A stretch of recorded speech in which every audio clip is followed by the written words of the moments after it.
What's going on, Mets family? We are back, and it's been a minute. Yes, we've had videos coming out left or right, but we wanted to get to a live stream with you guys, talk about the craziness of the news drop on a Saturday of all days. You want it during the week, Dan, but we get it on Saturday. The Pete Alonso news, what's going on with Detroit. You have the game on right now with the Cubs. Go Brewers, my initial prediction, brought to you by Polymarket. And I will say this, Dan, there is a lot of speculation to get to. We'll touch on Morikama. I always screw up the name. Morikama, if I'm saying that right. Murakami. There we go. Carlos Mendoza, a report from Mike Puma, and another report from Mike Puma about Pete Alonso and what he is going to be demanding on the open market. Will he get it? Won't he get it? We'll break that down shortly. But Dan, what's going on?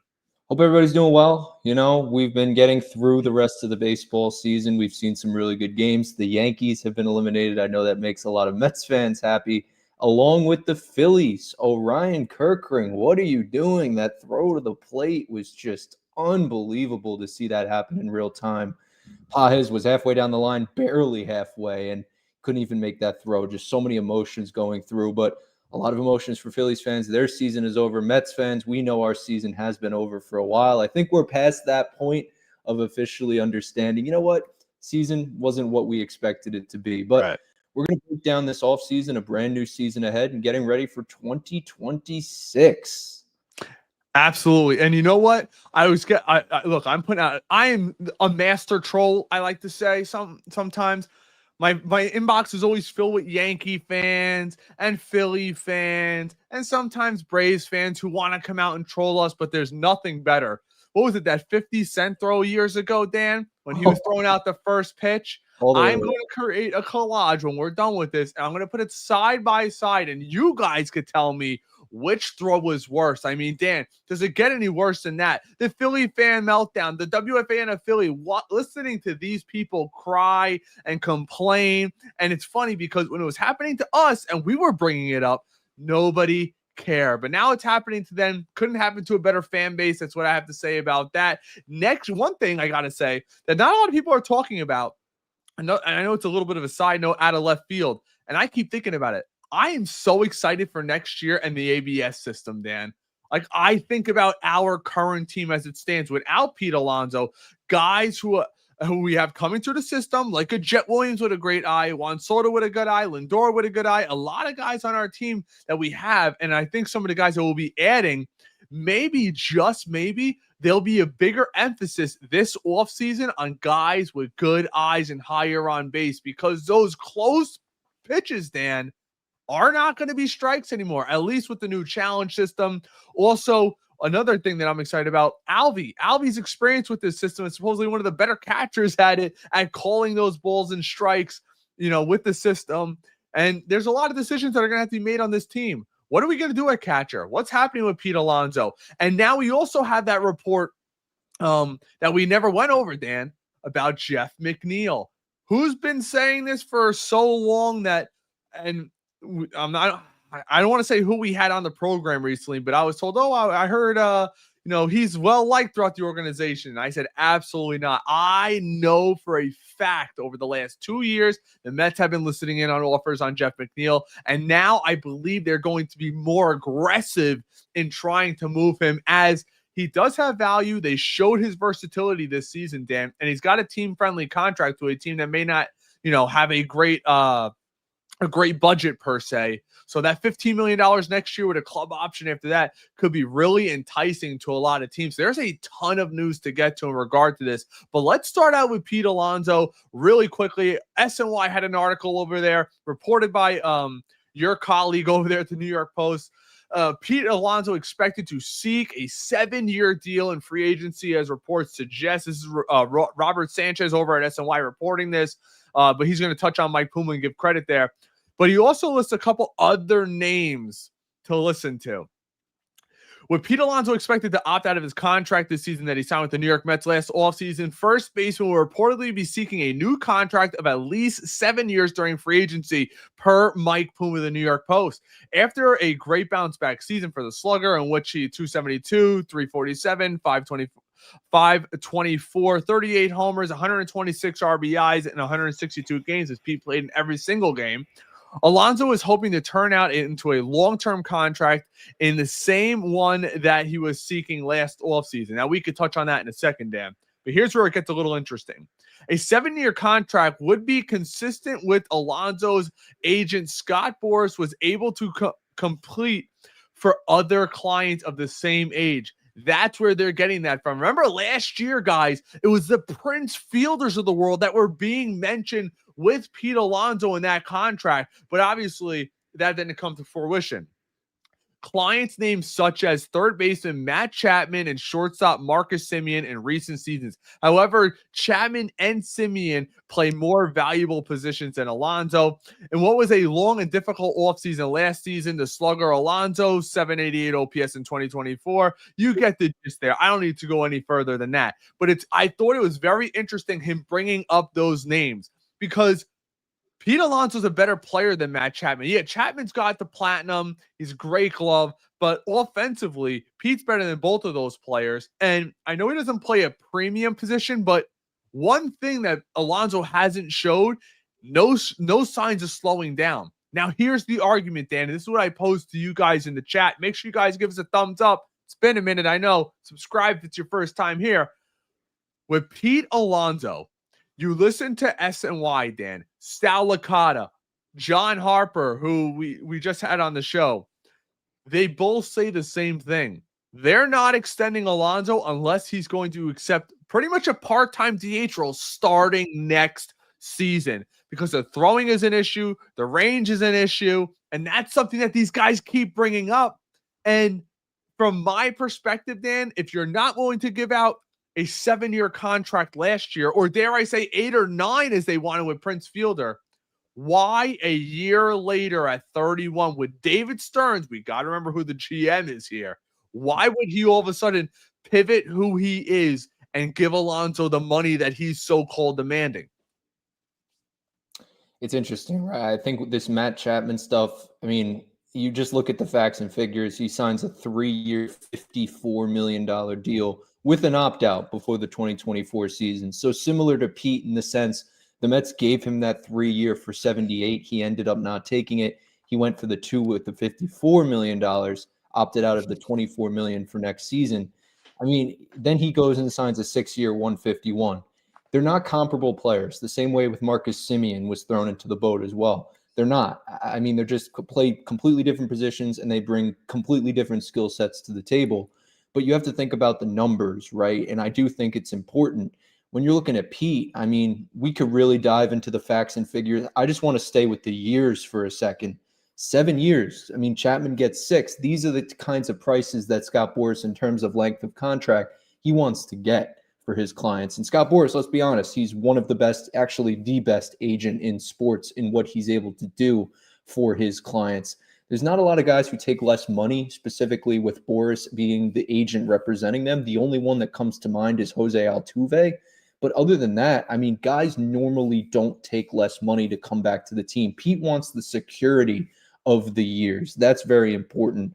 It's tough to comp him to any player. You know, I had a video and hopefully, you know, we'll get it out eventually. If not, it's no big deal. But the Olsen and the Matt and the Freddie Freemans of the world. Olsen goes out and signs a $21 million AAV contract. Freeman goes out and signs a $27 million AAV contract. Both respective lengths of their contract being about 6 years each. 8 years, I believe, for Olsen.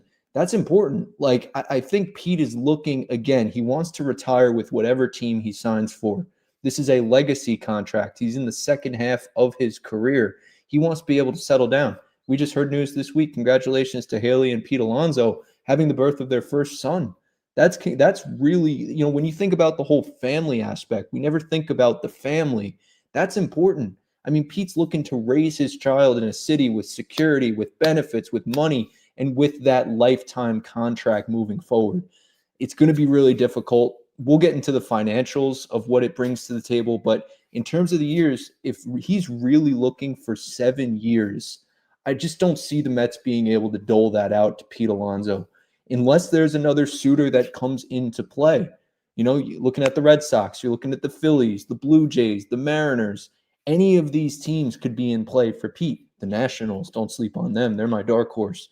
I think all of those teams are going to be in on Pete Alonso a lot more than what we saw last season. There was only 2 bidders last year for Pete. It was the Angels and the Blue Jays. And we don't even know if there was a reported offer on the Blue Jays side. We do know the 2 for $50 that came out of Anaheim. At this point, I don't know who's going to be in for Pete, but I do know it's going to be more teams. But the only way Pete gets 7 years from the New York Mets is if they have something to go off of, which I would be shocked if any team in baseball, Ray, gives him 7 years.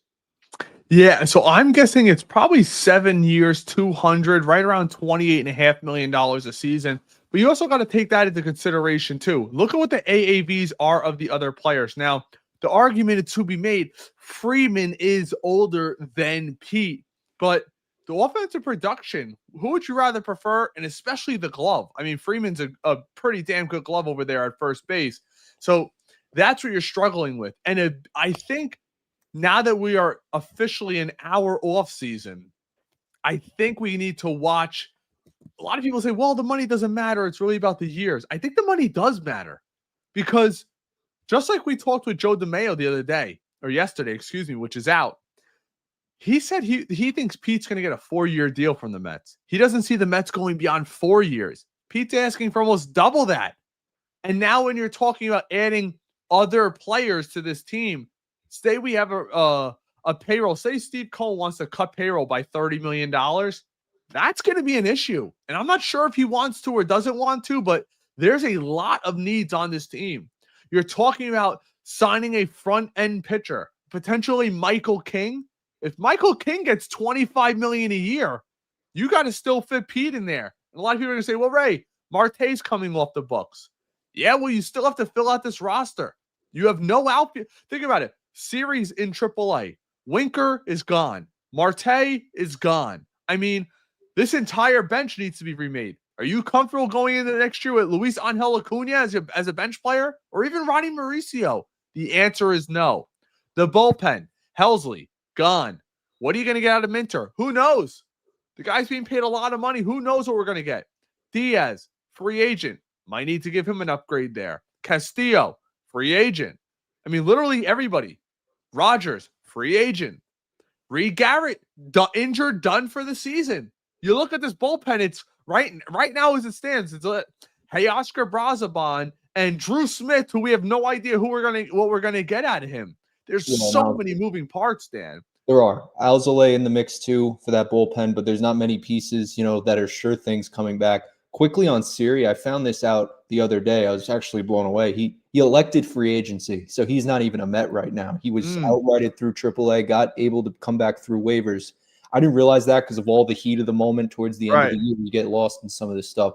So the Mets outfield situation is still up in the air. I mean, Harrison Bader will be a free agent at the end of this season if we want to reunite. I'm not so sure with Carson Bench coming up, but there are definitely holes that the Mets need to fill, specifically in the bullpen. Really, it's the starting pitching for me. You have to figure out this starting pitching. You have 5 pitchers who, as of right now, are coming back. You have McClain as your number 1, Senga, Minaya, Peterson, Clay Holmes, and Brandon Sproat. Those are your 5 right now. And I think all of us agree we need to upgrade. And if it's Michael King, you're going to have to trade one of these guys or potentially move them to the pen. So that's going to be interesting. I threw out a hypothetical today, too, just kind of stirring the pot a little bit. But there is reason to stir the pot because Tariq Skubal, most likely, if he's not extended and paid by the team, let's hear it. That will be an interesting move. And they're going to have to do it now. That you can't wait another season if you're the Detroit Tigers and risk A, losing him for nothing in free agency, and B, I mean, he wants to contend. And right now it doesn't look like the Detroit Tigers, as good as they may be, I'm not so sure. But it's a far stretch. My hypothetical trade I threw out there, David Peterson, give him a lefty in return, even in the walk year. Interesting to see what they would take on that. Brett Beatty, stock is very high on him. You have to figure out this third base situation. If we want to keep Vientos, maybe we side with him and roll with Ronnie Mauricio rolling out of the gate. Interesting to think about. Jet Williams, the number 3 Mets prospect. Jonah Tong, the number 4 Mets prospect. And Ryan Clifford going to Detroit. It feels it's a lot. But, Ray, you always say it all the time. You have to give to get. And honestly, let's think about it. I mean, so you're keeping Sproat and McClain? Yeah. That's the trade-off. I mean, To me, that seems pretty fair. And look, we're coming with the blue and orange goggles a little bit, taking our fandom into account. But if you're planning on re-signing Pete, Clifford becomes a trade asset. Yes. If Pete signs a 4-year deal, what are you going to bring up Ryan Clifford when he's 30? I mean, Right. It doesn't make any sense. So that makes sense there. You And keep 2 of the kids. You still have Christian Scott coming back, so you could still go with the youth movement. And look, I'm not totally sold on Jonah Tong. I'll put it out there. I know a lot. Look, bring the hate in the comments. I'll take it. If he turns out to be great, I'll take it. Maybe he will. I think he's got stuff, but I don't know if it's going to play up at the next level. We hear, oh, he's Tim Lincecum. Tim Lincecum threw 97, 98. right. He's throwing 92, 93. Now, maybe because he's so young, he could put on a couple pounds. Maybe he throws a mile an hour faster, gains better control of his secondary. And that's what makes me very nervous with a guy like Jonah Tong. When you hear a guy like that needs to get better control of his secondary pitches, what was the biggest downfall of Tim Lincecum? Let's all not forget. He got injured, yes, but teams struggled to work with him because he had such an unorthodox delivery. They had to ask his father to help with their mechanics.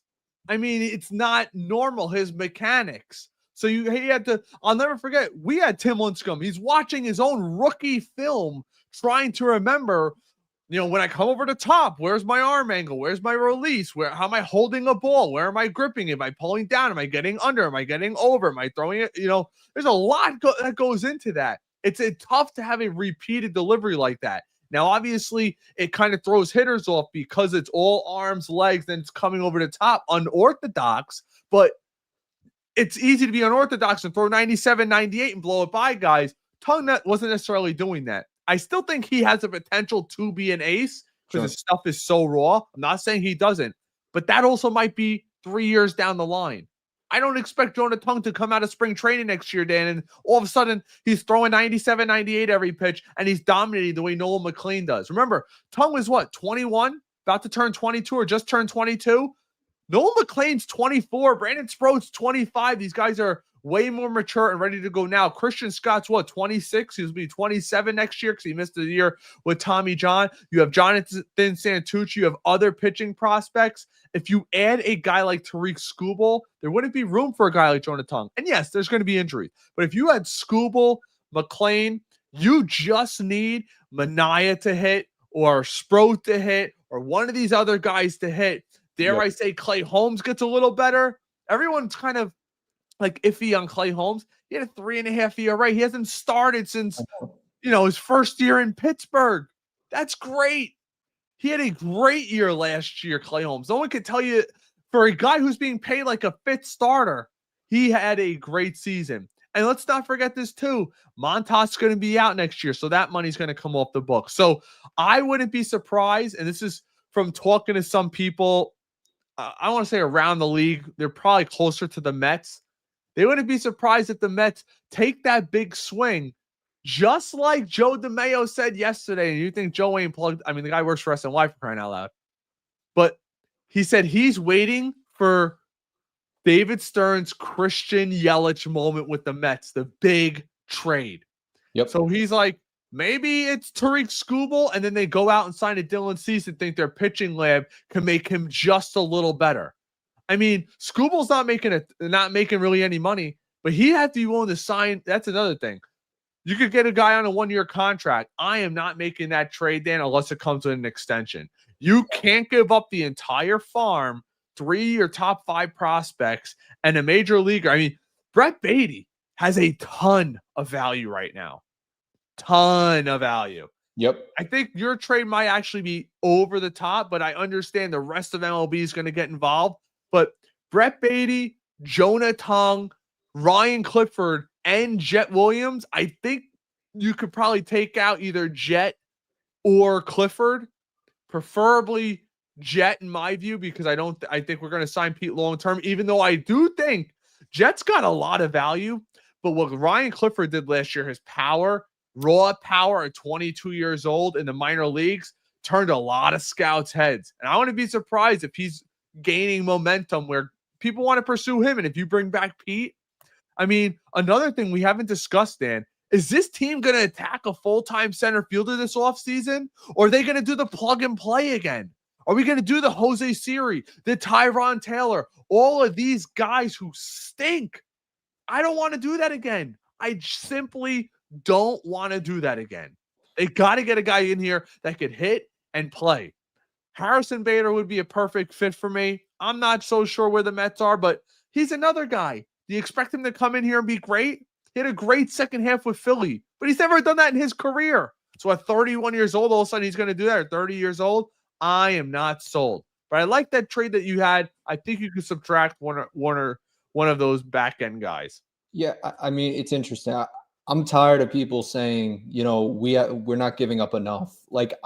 You have to blow the Tigers away, and I think that package does more than enough. I know you might be giving up a lot. Skubal one, arm injury away from it all not being worth it, but you have to make a big splash. And at the end of the day, the Mets are well positioned to do that. And you said it best. You have to extend him. That is the purpose of this. I am not throwing this out there understanding, hey, it's just a 1-year rental, and if he doesn't extend, he doesn't extend. Steve Cohen has the money. You pay Skubal whatever he wants, especially with the lockout looming in 2027. You do whatever you possibly can. And I understand people always say, oh, the Tigers going to ask for McClain right away. The point of bringing in an ace is to pair him with Nolan McClain. That is the main goal and the main objective here. If you can do that, you do anything possible. And you missed the boat on Garrett Crochet. I will die on that hill. But who else has a big-time lefty leg kick who looks unstoppable on the mound? Tarik Skubal. He is. He is one of one, and he's right up there with Skeens. I mean, if we want to pass on Skubal, then I'm all in on Skeens in 2026, 27. Don't get me wrong, but I think there's real smoke to this Skubal stuff. I really, really do. And you heard his comments. For anyone who didn't, he said he just wants to be on a winner. He just wants to win. And at the end of the day, if the Tigers, I mean, they're a good team, don't get me wrong, but they just had a historic collapse. I mean, yeah. What is the future of the Detroit Tigers? I know what the future of the New York Mets is. Juan Soto in Queens for the next 15 years. I think Skubal wants to be in a big market, and there's no bigger market than New York. Yeah, I would love him on this team. To me, he's this generation's Jacob deGrom, like the newer generation. My only issue is when I think about these trades, Dan, he's 29, right? I believe he's 29, right around there. Is David Stearns going to change his philosophy and give a long-term contract to a guy who's about to be 30? A pitcher. I mean, think about last year. Max Fried's out there. Corbin Burns out there. You had other guys out there. And he didn't do it. He didn't pull the plug. Instead, he went, let's go B team. Sean Manaea, who we all knew, and I said it. Oh, I said it so much. The guy did it for a half a season for the first time in a decade of being in the league, and now we're going to pay him like an ace. For me, it just simply didn't make sense, and I'm looking at some of the comments here. What about Paul Skeens? I just don't see Paul Skeens getting moved. If you're Pittsburgh, he's the only thing putting fannies in the seats right now, and believe me, that squad, it's about money. I also see Peter's comment in here. No Beatty, send Mauricio instead. Mauricio, from a scout that I spoke to in MLB, Mauricio's stock might have fallen last year more than any other prospect in Major League Baseball that was considered MLB ready. That's what I was told. That's how much his stock plummeted.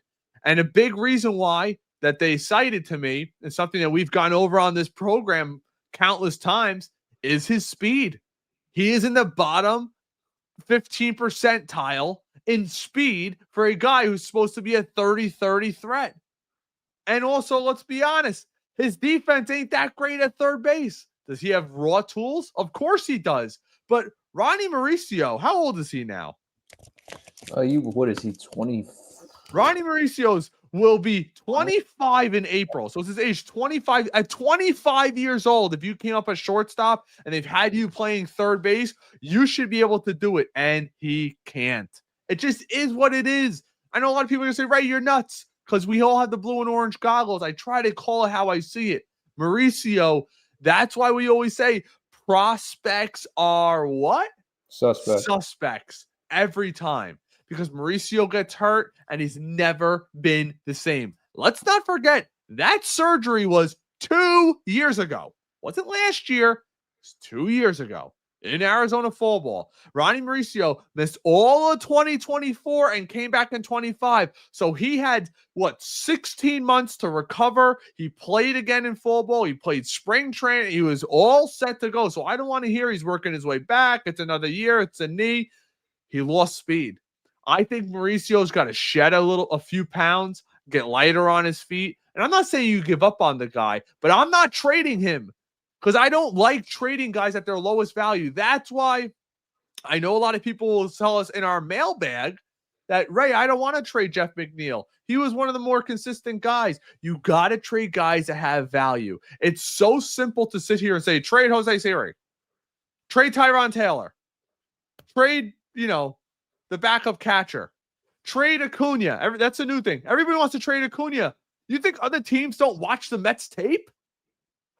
Other teams know he sucks just as much as everybody else. Yep. The stats don't lie. The 500 OPS doesn't lie.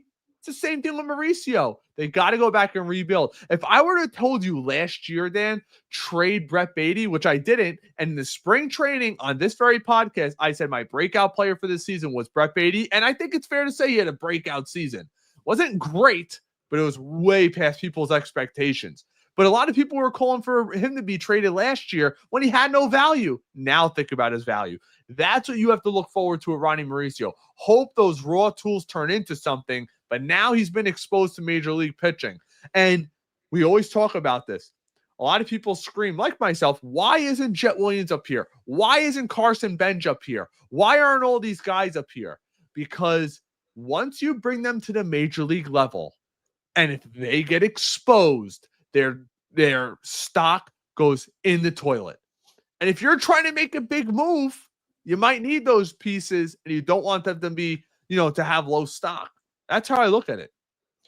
It's a lot of interesting things. You can't trade Acuna right now. You have to decide with this third base situation. That's why I threw Brett Beatty in. Do I want to trade Brett Beatty? No, but I'm trying to put the best package forward. I'm trying to think like a GM. And we all want to dump Vientos, dump Acuna, dump Sean Manaea, dump Marte, right, when he was under contract. These are all things that other teams don't want our garbage. That is the most basic way to put it. Teams want the best. And if you're going to trade for a Skubal, you have to do what you can. I mean, there's so many different positions, right? I think Jeff McNeil has a lot of value. You're 100% right. I think they do trade him this offseason. I think they do try and get younger at second base. We talked about the clogs last year. It was center field and it was second. And now we're kind of having center field pretty much wide open. Tyrone Taylor is going to be the fourth outfielder. He is hitting arbitration this year. So that is something definitely to watch out for. He is not supposed to be the starting center fielder for the Mets. If he is on opening day, God help the orange and blue. That is a problem. But second base, who knows? I mean, Jeff McNeil could be the starting second baseman. Luis Angel Acuna can make a case, see what he has out of the gate. I wouldn't like that. You can make the case for Jet Williams, of course. But this is the thing. Like, you're right. Once these guys get up to the big league level, they get exposed, and that's what ends up hurting their value. So, again, there's a lot of stuff up in the air. I want to keep this focused on Pete because that is the big, big topic right now in Mets land. You have to figure out what you're going to pay him, right? And what you're hearing is about that 30 million AAV range that he's hoping for. But right now, the only definitive thing that we know is that 7-year time frame. That's the bottom line. The Mets are not going to go up to that unless they have another team in the ring. Are the Yankees going to be in on Pete? Are they going to move Ben Rice to catcher full-time? Are they going to make him the DH full-time? Or is Ben Rice going to be the first baseman of the Yankees on opening day? That's something up in the air, right? Tristan Casas with the Red Sox. What is the injury coming back for him look like? I mean, do they go and swing big for Pete? I don't know. I mean, there's so much up in the air. But from a Mets perspective, I think we all understand you are not going to find that similar level of production. He was amongst the best in terms of driving in runs this year amongst first basemen and hitting home runs amongst first basemen. The defensive stuff, we get it. He's -9 defensive runs saved. He has a fielding run value of -9. These are not good numbers, but I think at the end of the day, Is defense at first base the biggest thing in the world? Is it? I mean, we watched Devers play the Giants, and he couldn't even field the ball at first base to save his life. But they made a decision. They're going to put him over there and see what happens. Is that a good decision? No, but Pete Alonso is a better defender than Rafael Devers. He's led the league in scoops again. You know, like he's played the most amount of innings in the past 3 seasons. It's like 5,400 innings at first base. This guy plays every single day. So there is so much value to Pete Alonso on this team. There is. And where would the Mets be? I always say that if they didn't have Pete Alonso this year, they'd be a 70-win team. That's the bottom line. Like, you have to factor in these decisions. I know it's all about what you're going to do moving forward, not what you've done in a Mets uniform. But Pete Alonso has earned a contract from the New York Mets. I think at the minimum 4 years. At the minimum. 7 years, you're going to need other teams to up it. Every guy, every negotiator, you learn this in business school, they're always going to start off really high and then work their way down, try to find a price in the middle. I think the Mets settle for about 5 years, 125, potentially 150 if you want to go up to that 30 million AAV, but not a penny more and not a year more. How many years? 5 for 150 would be the max for me. Well, you know what that is? I think he's probably going to get $27 million a year. So if you do 5, you know, you take a little less, you get an extra year padded on the back. Somebody brought up another interesting name. I know we're trying to keep it Pete here, but now, you know, nothing better than trade rumors. Yep. Ja Adele. Joe Shout Adele. out to whoever brought that up. I seen that come across, but there's so many comments it just flew on by. Dalton Varsho, too, of the Blue Jays, interesting one. But yeah, Joe Adele's great. Joe Adele last year, 236, but 37 homers, 98 RBIs, 26. He's got this year coming up and one more of arbitration, and that's it. If the Angels are looking to get back into business, might be a perfect parlay to another center fielder potentially down the line. Having a look, I understand his OPS 777, but that kind of power at the bottom of the lineup could change this team drastically. A guy who runs into a ton of home runs. I don't know what he would cost, but that's a name that I haven't really heard of. What do you think about that? Joe Adele would be great. You heard floatings of that last year. You know, the deadline, did the Mets trade for a guy like that? He brings a lot to the table. He has multiple tools in his bag. I really do like what Adele brings. Again, like, I just don't know long term if that's the answer. And I know that always sounds like a cop out, but center field needs to be a position that I can trust. And Adele has shown years where you just can't trust him. It's something I'm not looking at the stats in front of me, but there's been years where he's been really good. There's been years where he's been really bad. Yeah. I need consistency. And we've talked about the guy to go get if you want a stable person in center field. It was Byron Buxton. And which I would not, from people I've spoke to, Dan, do not put that to bed. Do not put Byron Buxton to bed. Go ahead, finish your point, and I'll elaborate on that. I need to jump on. No, you're good, right? Buxton, a guy from the South. I believe he was a Georgia guy. That's the guy to go get. I mean, Julio Rodriguez isn't on the trade market. Mike Trout in his prime, right? There's certain levels of player when it comes to center field, but I need someone that isn't just a defensive first guy because Stearns values defense up the middle. He said that multiple times, but I don't value Jose Siri. I don't value Tyrone Taylor in the same way. Clearly, nobody else does, like a Joe Adele. I think it would be an upside play. I just don't know. I mean, Luis Robert would have been the guy, too, to go get if we're being honest. Oh gosh, look at Buxton's numbers. That's insane. He's one of one. So, it's another guy who's in his 30s. I mean, are you going? Because getting a guy you could get Buxton. I really do. If he's willing to trade his no trade, I think it would probably cost you a Carson Bench, which I don't know if I'd be willing to go there, but that's what it's going to cost you because they're going to say, oh, we have his replacement. He's a top 20 prospect in all of baseball, according to everybody. Shot up the ranks, power, left-handed bat, looks good, crisp, solid defender. You know, I like Buxton. The injury history scares you. What is he owed? Let's take a look. Look at Joe Adele's numbers too while we're at it. Yeah, well, all right. So Buxton's got 26, 27, and 28 at 15 million per. What a steal. The Twins, it'd be ridiculous if they didn't trade him.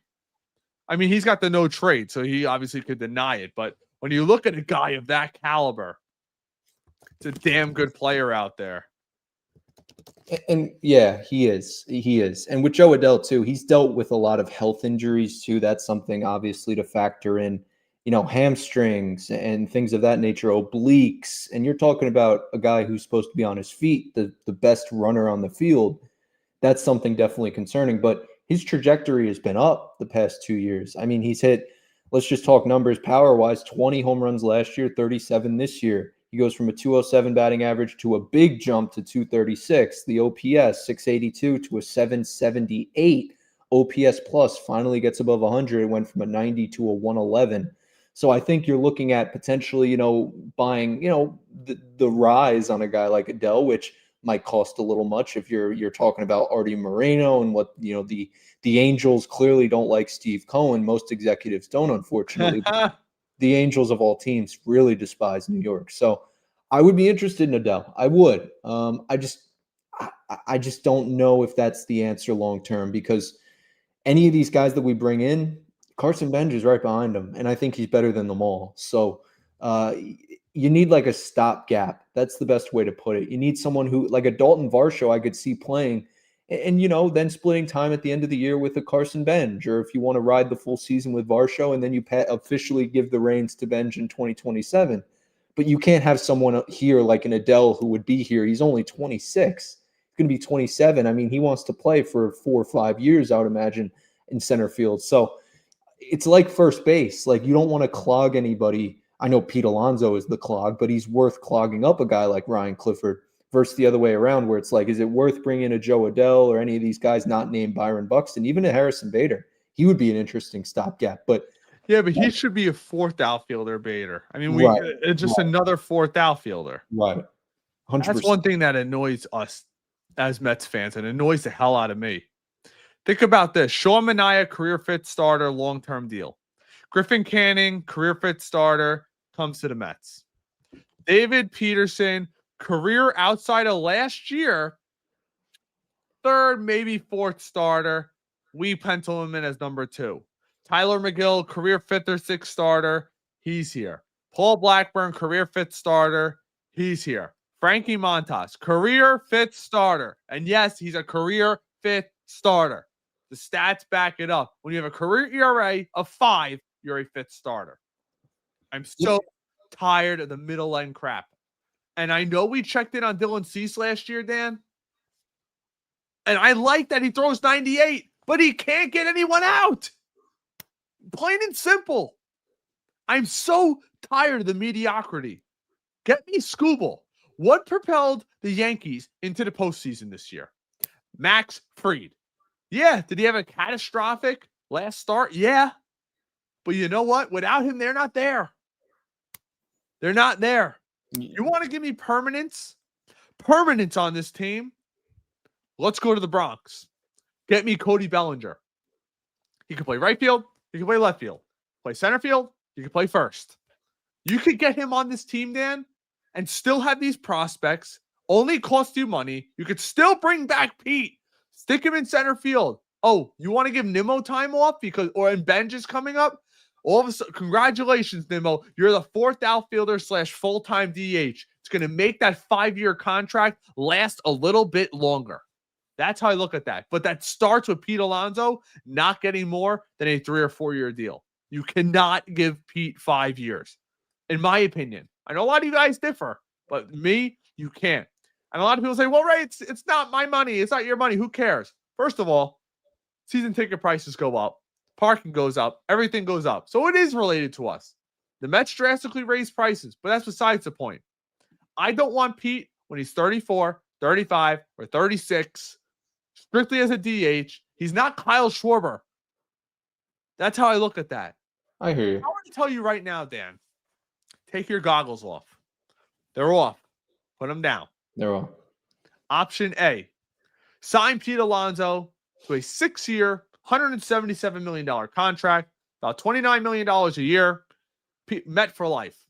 Or you could have Cody Bellinger and Kyle Schwarber on this team for the next 4 years. Yeah, I think the latter is probably the better option, right? So I hear you. I hear The you. upgraded defense at first. And because Bellinger could play first in all the outfield positions, it doesn't clog Ryan Clifford, Jet Williams, or Carson Bench. Survival of the fittest. Whoever's the better prospect and deserves to be up here could be up here, and the others could be traded. I mean, a guy like Schwarber, who would immediately solve that full-time DH as a lefty, doesn't mean he has to play every single day, but it does. It would make your lineup longer because you're adding two good bats. And then you could go then prioritize pitching because you're solid. I mean, look, I'm not totally sold on Bellinger. I've been saying it for a while. I don't like his bat. I don't. I love his position versatility. But when you look at Cody Bellinger, and while you're on here, guys, look at his stats. Great year, bad year. Great year, bad year. It's always up and down with this guy. He's not a consistent player. Great year in the Bronx. Wouldn't be shocked if he went to, I don't know, all of a sudden Baltimore says we're going to throw a little bit of money around with our new ownership. Or dare I say Toronto if they don't win the World Series. And then he goes there and his career goes to nothing. I wouldn't be shocked, but the Mets tipped their hand ever so slightly last year. Who is the one late free agent the Mets made an offer to, and a significant offer to, and it got away? Teoscar Hernandez. Don't forget that. The Mets offered him, what was it? $22 million over 2 years? Correct. So they offered him over 20. They offered him more money than what Brandon Nimmo was making. Where was he playing? Dan, you tell me. Where was he playing? Probably a DH and half and right, left fielder, right fielder, and move Soto around. Which right. tells you what they think of Brandon Nimmo at this time. And I think Brandon Nimmo's still solid. I think he could be a very good hitter, very good DH. But for me, I think his time in left field is going to be part-time. When I say part-time, would I be maybe he starts 100 games in left field, and then the rest of the season he's at DH. Or depending on how hot he is. But I think the Mets know we have this long-term contract here. It's not going anywhere. We need to make sure in 3 years from now, Brandon Nimmo still has feet left. I think they tipped their hand, Dan. They're looking to add more bats. Imagine having him on this team, what it would have done. Instead of watching guys like Acuna, Mauricio, or dare I say, Mark Vientos, another guy who I say it's so hard for me in my heart to trade Vientos, not because I think he's good, but his value is so low. But what hurts this team so bad is that he's got no minor league options. So the Mets need to move on from him. He cannot be on this team. You can't have somebody who's a strict DH who can't hit, and obviously he can't field. Time to move on. I could see him and McNeil being in a package for a potential player. Yeah, I mean, I'm not a big let's clog the DH guy. I mean, if Pete leaves, then you go after Schwarber. It stinks that you can't have both of them. That would be it wouldn't work the way that we think it would. Bellinger and Pete could be on the same team, no doubt about it. I just don't know about clogging the whole DH because you have Vientos. You want to get Nimmo some DH reps. I mean, Pete wants to DH if we can bring him back, I'm sure, just for a couple games. So that's interesting. I mean, the Bellinger stuff is very, very interesting. I think he would be the guy to go get at the end of the day. He can play any center field, left field, right field. He really should have played center field for the Yankees this past season, but Trent Grisham was just having such a good regular season, coupled with the fact that he's a better defender. That kind of caused him to move to left field more often than not. It's going to be interesting, Ray. I mean, at the end of the day, you have to figure this stuff out. You have to. And I don't know what we really do from here. I mean, Steve Cohen's going to have to spend this offseason. I mean, he is, especially with that lockout. I can't say it enough. Whether it be extending Skubal someday, if you can bring him to Queens, that can be some money you put out on the side. Really bringing back Pete as number one, Edwin Diaz number two. Figuring out a starting pitcher, getting someone in here trade-wise. I don't think any of the free agents are really worth touching. Michael King, Dylan Cease, Zach Gallen are certainly the three names. Framber Valdez as well.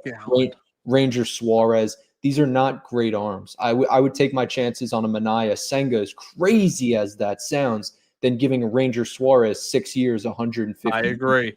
So that's something to watch Never out. liked them. Yeah, I don't like soft tossers. right. So the Mets have a lot of decisions, guys. They do. And it all starts with Pete Alonso. That is priority 1A, 1B with Edwin Diaz at this point. We don't know if Diaz is opting out. Presumably he is, but we don't know that yet. So that's something to watch out for. I just think the Bellinger stuff is very interesting. I do. And I think there is truth to it because it really just costs money, like you said. So you want to be able to play him in left field some days, get Nimmo off his feet. You can do that. You want him to play center field? You can do that. He has a good enough arm. I think they should move Soto to left field someday, do that pretty soon. I've been saying that, I feel like, right, for a year now, ever since we got him. He's been taking reps in left field. I saw it firsthand during the Subway Series. He moves good out there. He knows the position well. I know you had a great video out the other day talking about moving Soto to first base. I mean, that could be something someday. I'm not Yeah, SNY brought that up. Yep. Yeah, I'm not totally discrediting it. I don't know how that would look down the line, but it's something to watch out for. I've seen him for a while, Dan, toy around at first base. He loves to play there because I guess a lot of action. Sure. So again, you have to address these positions. It's going to be a really big offseason, but you can't let Pete Alonso go. Yeah, the title of the live, you guys see it. You have to bring this guy back. And the people that say, oh, I can just bring in Josh Naylor, that's not a good replacement. As good as Naylor was, 295, gave you 20 bombs, drove in 90 RBIs. He's a good player, and he shows up in the postseason, something that Pete Alonso often does not do. I mean, 1 year ago, of course, he showed up in the biggest stage in the wild card, but it's not, Pete's. Do you have an update on that game? Oh, good call. So right now the Cubs are still trailing. It's 3-1 in the bottom of the 8th. You know what's wild? I'm rooting for Milwaukee. I think they're a scrappy bunch. I would love to see them in Toronto in the World Series. At least that was my prediction as the playoffs started. Yeah, so it'll be interesting. We'll have a final 4 teams by the end of the night. But also I wanted to get to one more report before we sign off. We're going to go to your chats right after this by Dan. Very interesting from Puma this week. He broke the news about Pete, the 7 years. That's great. But there was also a report a couple days ago, talking to former Mets coaches. They all got axed. That whole news went by the wayside with everything that's happened over the past 2 weeks. But yes, the Mets axed 6 coaches in total, some fired, some released, some willing to go on their own. And he spoke to some of them. I don't know if they were those specific ones or just former Mets coaches or people within the organization. It wasn't specific. But Steve Cohen is pretty mad, right? It's clearly obvious. We saw his tweet. He probably didn't want to have to tweet that whole paragraph after the season ended, but he did. And he talked about how he's frustrated and he feels the fans' remorse and all that stuff, and he wants to be better. Right now, Mendy is technically on the hot seat. He is. And that's what Puma was basically saying, where if this Mets team gets off to a slow start, say they go 10-20 by the end of April, or say by June, you're dealing with 20-30 or whatever it would be at that point, 30-40.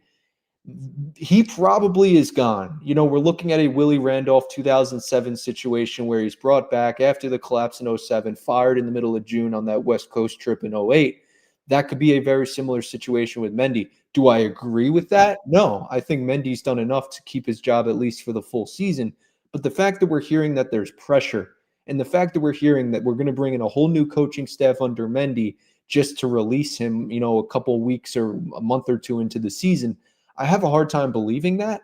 But I have to take Puma's word for it and what he's hearing. I get that. But it just feels weird to me. There's a lot of pressure right now on Carlos Mendoza, and this team has to get off onto a good start. They have to. Yeah, I agree with everything you said. All right, guys, we're going to get to some of your guys' chats. Make sure that you like this video if you're watching it now. Consider becoming a subscriber and consider becoming a member over on YouTube. As you know, Clue, Buzz, Scott, all the members that are in here tonight, thank you guys so much.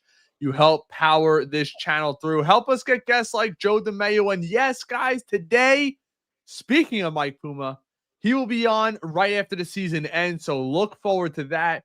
Make sure you bring your comments and questions. And if you have any questions that you want to be asked and you are a member, contact me over on X or on Facebook, and we'll make sure to put it in the mailbag if you're not going to be here. So, but I'm looking forward to that with Mike Puma coming up. But we're going to get to your comments and questions right now. So like I said, consider becoming a member if you want to be guaranteed to have your questions read on the stream. Shout out to everybody in here. Just about 1,000 people in here. So appreciate you guys on this Saturday night, waiting for the monsoon to come in tomorrow. Yeah. Before we get to those comments, Ray, I know this kills you. You have an early football game tomorrow to watch for, but how about I won't be watching. I will be in church. Oh, of course. God bless. But how about Jackson Dart, man? All right, here we go to the questions. Let's get to the questions. Started out with Clove. Jackson Schmackson, another quarterback that'll be great that my Jets will pass up on. Yeah. Starting out with Clove. No way Pete gets close to 7 years. I agree with you, but hey, wishes could be wishes. Just like we heard about Dan last year, the Prince Fielder contract. What did Prince Fielder get again? 9 years, 2 something. Look that up. 9 years, $214 million. 14, yep. Yeah, sure. Brendan says, give me Murakami all day. Oh, I see a lot of fans talking about him. We know that Stearns flew out and scouted him personally, where the day he scouted him, he hit the walk-off home run. But I will caution you guys. The guy was, what, a 230 hitter in Japan? It doesn't get easier in the major leagues. I mean, you may see 1 or 2 major league type pitchers. You know, Eric Fetty was literally Cy Young overseas, comes here. He's solid, but he was the best pitcher they had in that league. I just caution you with that. I'm not saying he won't be good, but if you see the Mets sign Murakami, you'll be seeing Pete Alonso in the Angels uniform next year. That's a guarantee, because he ain't coming here to play third base. Right. He has a hard time with the fastballs, too. Yeah, well, it only gets harder here. Scott, one of our members, Scott, what's going on, brother? Wouldn't give him more than 4 years. I actually agree on that. My max is 4. You want to give me a buyout for a 5th where it throws him $10 million? That's where I'm at. I don't see it going any longer than that. I know, Dan, you think different, but I think Joe DeMayo said that too. He wouldn't go more than 4 years. Depends but on it's easy to say that, and then you hear, well, the team that we're talking to are the Yankees. Does that change things? Right. Another chat right here. Mets got to open their wallet for the one and only Polar Bear. Give 6 years with an extra year after that reaches 400 homers. Pete Alonso can be a Met for a lifetime. I actually think Pete has a chance to get to 500, but that's just me. What do you think? I agree. And Puma cited that in his article too. Pete Alonso told the Mets during the negotiations last year that he wants to go into Cooperstown and hit 500 home runs. Next thing you know, he's back with the Mets. So I do think they understand where he's going trajectory-wise. And I think Pete does too. He's betting on himself. And let's be honest, this guy is going to hit 500 home runs. I will put a lot on that. Peter says, Freeman and Olsen were younger, plus that you play defense, which Pete does not. I agree. El Jefe, what's going on, El Jefe? Love the screenshot photo. Wonder where you got that. I love getting Scooble, more realistic and reliable lefty starter. Ranger Suarez, he's dependable and will take the ball every week. I do not want anything to do with Ranger Suarez. You know why? And I'm not saying he's a bad pitcher. He's another guy who's a 3, 4, or a 5. I want the guy that teams say, oh, ish, look who's on the mound. Like we did with DeGrom. Brings a presence. Scooble brings a presence. Yep. That 97-mile-an-hour sinker, the high strikeout rate, doing it in the playoffs. Scooble is a guy that teams say, they wake up in the morning and say, oh, going to go watch the Mets Phillies. Who's on the mound? Scooble? Ah, crap. That's what I want. The Cubs have lost, everybody. We have our final 4. All right. See you later, Pete Crow Armstrong. Elephant says, Tongue needs more time and at least another pitch or 2 extra. I think he just needs to master what he's got there. Dan, Buzz, one of our members. Appreciate you, Buzz. Ray, Dan, what's up, fellas? How you guys been? Good to see you. It's been a minute. Absolutely. Life's been hitting me. Preparing for baby number 2. My wife's got me running around with my head cut off like a headless chicken. Buzz follows up. Maybe you could sign Naylor as a stopgap for Clifford. I believe Stearns loves Clifford. I agree with that, but I do not want Naylor.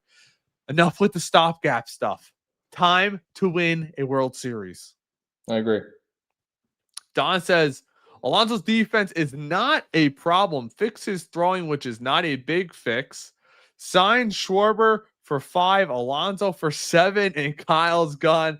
Move MVP. Yeah, Don, I will say this. You are the only person in this chat, or maybe not the chat, the people that are in the baseball world that think Alonso's defense is not an issue. Harper brought it up. DeMayo brought it up. The other writers that we've spoken to have brought it up. Pat Regazzo's brought it up. It's an issue. And if it was that simple to fix his throwing, they would have done it. He's been in the major leagues 7 years, and it's still an issue. Tiara says, do you think the front office is going to pay Pete? IMO, not a chance. I do not. And you know who also doesn't think that? Pete Hoffman. Shout out to Pete. He'll be on the program again, too. Them with the Enrico Bronio, but he doesn't think. Dan, you think they do?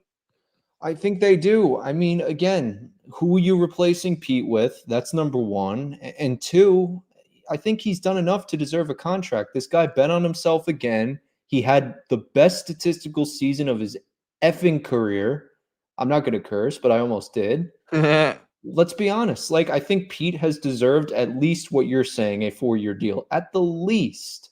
And he wants to be in New York. So I think Greg Giannotti says it all the time. How often in sports have we seen a player that wants to be back with his team that has such a struggle to meet in the middle? We've never seen this before. Well, you also get astronomical, ridiculous requests. 7 years, Dan. To me, it's just dumb to put that out there. It's a lot. I understand Scott Boras is your agent, but to me, it's just dumb to. Why even put that out there? Why? To up the offer to start off. Nobody's saying, "Oh, now I'm going to jump in." I know. That's just me. Liz says, "Hey, what are your thoughts on the possibility of acquiring Bregman?" I will say this: John Harper's a fan, and I am definitely a fan. But under certain circumstances, if you bring back Pete and you sign Bregman, you move Beatty to second, you trade McNeil, you trade Vientos, you trade Acuna, you try to get a damn good center fielder in here. To me, the lineup is very long at that point. Bregman is clutch. He's done it in the big spots, and he plays defense. Brett Beatty's a pretty damn good defensive second baseman. If you tell him in the offseason that's your position going forward, I actually think Bregman being the Gold Glover he is and Beatty playing second with the agility that he plays with will actually up this defense big time. Now, you can't tell me Tyron Taylor in center field, Dan, but could you tell me Carson Bench, Jet Williams, Taylor, and they bring in another Harrison Bader, and they're going to compete for the center field position? Sure. Right. What do you think about that? What do you think about Bregman? What's your thoughts on Bregman? I like Bregman. You need a winner in this clubhouse. That's a big attraction for me to bring him in. He's a winner. Players gravitate to Alex Bregman. Do they gravitate to Mark Vientos? I mean, do they even gravitate to guys like Lindor, if we're being honest? Some ways they do, other ways they don't.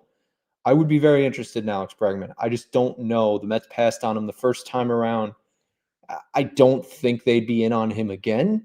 And you do have to trade basically 2 out of the 3 of your third basemen right now pretty quickly. So it just feels like too many moving parts for me, but I would be very, very interested if the Mets were interested as well. Peter says, you guys didn't answer my question. If Beatty gets traded, who plays third base? Well, I hate to say it. The Mets kept shoving Vientos down our throats last year.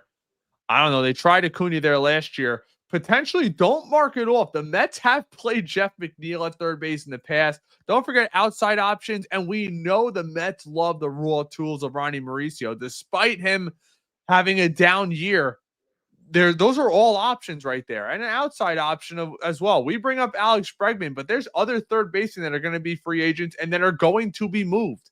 I mean, think about this. Every single year, Brian Cashman pulls a rabbit out of his hat and trades for a guy like Bellinger, like Soto, like Carpenter at the deadline a couple of years ago. Certain GMs just have a knack for doing that. And typically, David Stearns is one of those guys who finds guys that other people or teams are down on, and he converts them. Now, I would like to say this. I don't want this coaching search leaking in that far into the offseason. You got to get a pitching coach in here to know their philosophy. Now, they may promote from within. There's rumors that the Syracuse manager might come up and be the bench coach. I'm not sure. I don't think Carlos Beltran's coming through that door to be a hitting coach. I don't think JD Martinez is. I don't think Manny Ramirez is. I just don't. Now, some people are saying, well, let's go take a look at Kevin Long before he signs an extension with Philly. We've been down that road. Not saying he's not a good hitting coach. I'm also one of those guys that say I very rarely blame or give praise to a hitting coach. Now, when the article comes out that Eric Chavez was trying to change Juan Soto's approach and swing, it rubs me the wrong way for sure. But Soto's got to be on board with it. That's another thing, too, that we don't talk about enough. Players give the okay, especially a guy like Juan Soto. You think Eric Chavez is coming and saying, hey, Juan, you're changing your swing? Tough crap. It ain't happening. But I think this has got to be solved very quickly. And I want to see veterans brought in here, Dan. I want guys who have done it before. I don't want to take a Mickey Callaway swing, a Luis Rojas swing. We need veterans in this clubhouse, in my opinion. We do, no doubt. It's so interesting with this coaching search, right? I think one of them will be promoted between the three. You know, we're looking at a bench coach, hitting coach, pitching coach, right? We're not looking at a manager, bench coach. You know, I think JP Arencibia would be the promotion that we would see. That's early, you know, reporting from what we're hearing early on. But I'm not so sure, you know, at the end of the day, a bench coach is a bench coach. The thing to me is the pitching coach. AJ Sager, what he's done in Syracuse, he's worked his way up from the Cyclones to the Rumple Ponies. Now he found his way to Syracuse, working closely with these pitchers. It wouldn't be the end of the world if you wait a little bit longer, you find out, okay, is he really the right guy? Because you know he's familiar with guys like Nolan McLean. You know he's familiar with Brandon Sproat, Jonah Tong. He's worked with them in the past. So that seems like a shoe-in for me. The Kevin Long stuff, I'd actually be kind of open to it. I think he's a very good hitting coach. I'm not totally closed. Yeah, I don't like the idea of bringing back someone that was once released by this team. I don't like that idea, but who knows? I mean, I'm kind of in on the Manny Ramirez train if we want the truth, but he's one of the greatest hitters we've ever seen. And we're looking at just question when those guys are making that kind of money, Manny Ramirez, JD Martinez, they've made hundreds of millions of dollars. How dedicated to this craft will they be? They have children. Are they going to just up and leave their family and go travel for 6 months and be totally fine if things aren't working out their way? More than 6 months. You start working with these guys in February. I mean, I'm not. We all know how great Manny Ramirez is before he did steroids, before he, finished off his career. But will he bring maybe a former player like that brings a credibility and fixes this locker room issue and the chemistry issues this team was having last year? That could be it. But you can't. I don't know if you could sell me. You could sell me on a hitting coach like that if you bring in veterans in other places. I don't want to see a rookie bench coach, a rookie pitching coach, and then a Manny Ramirez as the hitting coach. Let's be honest, Carlos Mendoza needs to prove himself. Now, I don't like the whole, well, if they get off to a slow start, they'll can him. I think that's a horrible precedent to set, number one. Number two, you can't put that pressure on a manager because you know what ends up happening? They start managing differently. All of a sudden, Edwin Diaz is pitching 3 days in a row. That's what happens with stuff like that. You start pushing a starter that you shouldn't push. You start playing Nimmo every day on a hurt foot because they got to chase wins to save their jobs. I've never been a fan of that. But with that being said, we got a super chat. Ulysses Gonzalez, I hope I'm saying that, brother. I appreciate it so much, or we appreciate it so much. He says, trade Vientos, Acuna, McNeil to Cleveland for Jose Ramirez. A name, brother, that has been brought up a ton. We did a prop trade for it last year. during the season, and people were, let's see if I could pull that up. Let's see if I could go to the profile. You want to give your thoughts on that really quick while I'm looking this up? Yeah, I mean, this is a Hall of Famer you're bringing in. He's been one of the most underrated players in baseball history. I don't say that lightly. He has the connections to Francisco Lindor from their early days in Cleveland. I think it makes a lot of sense. Listen, Vientos and Acuna, McNeil, I like where your head's at. I do think it would be a little bit more. The conversation we were having before, like, you don't just want to give up your garbage to these other teams. Not calling Vientos and all these players really garbage, but their teams know who guys are trying to shed at a moment's notice if they could. You would have to throw in like a Jet Williams or throw in a Clifford or one of these guys. So it's interesting. I like where your head's at, and I'd be all for bringing in J-Ram. No questions asked. So I was trying to find, I wanted to see the prospects that I included. Let's see. No, I had one for Jesus Luzardo. We got a lot of them over here. Dylan Cease mock trades. Thank God that did not come through. Wow. I'm not able to find it right now, but let's see. I had Tariq Skubal mock trades. This is from a couple of years ago. Wow. Maybe another player we could maybe see. Remember O'Neal Cruz was being rumored around. Remember that? yeah. All right, so here we go. Here was the mock trade at the time. Wow. How things have changed. The Mets received Jose Ramirez in exchange for Ronnie Mauricio, Jesus Baez, who was traded for Helsley, Carson Bench, who's now probably the Mets' number 1 or 2 prospect, and Nolan McLean. Oh, naturally. Wow. Wow. That's why we are here and not there. It's like the schmoozer. You are here and not there. Talk about a trade. I mean, man. Yeah, Bench number 2 in the Mets system right now. McLean number 1.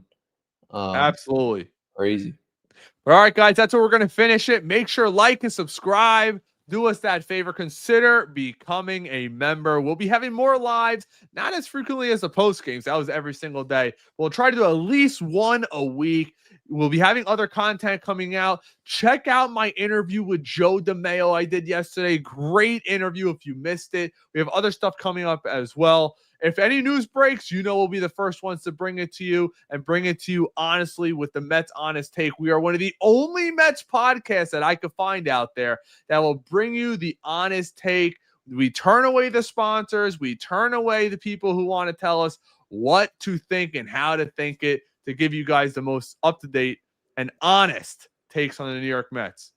Thanks again for sticking around. God bless. Dan, let's Go Mets, baby. Mets, baby. Come on. God bless everybody.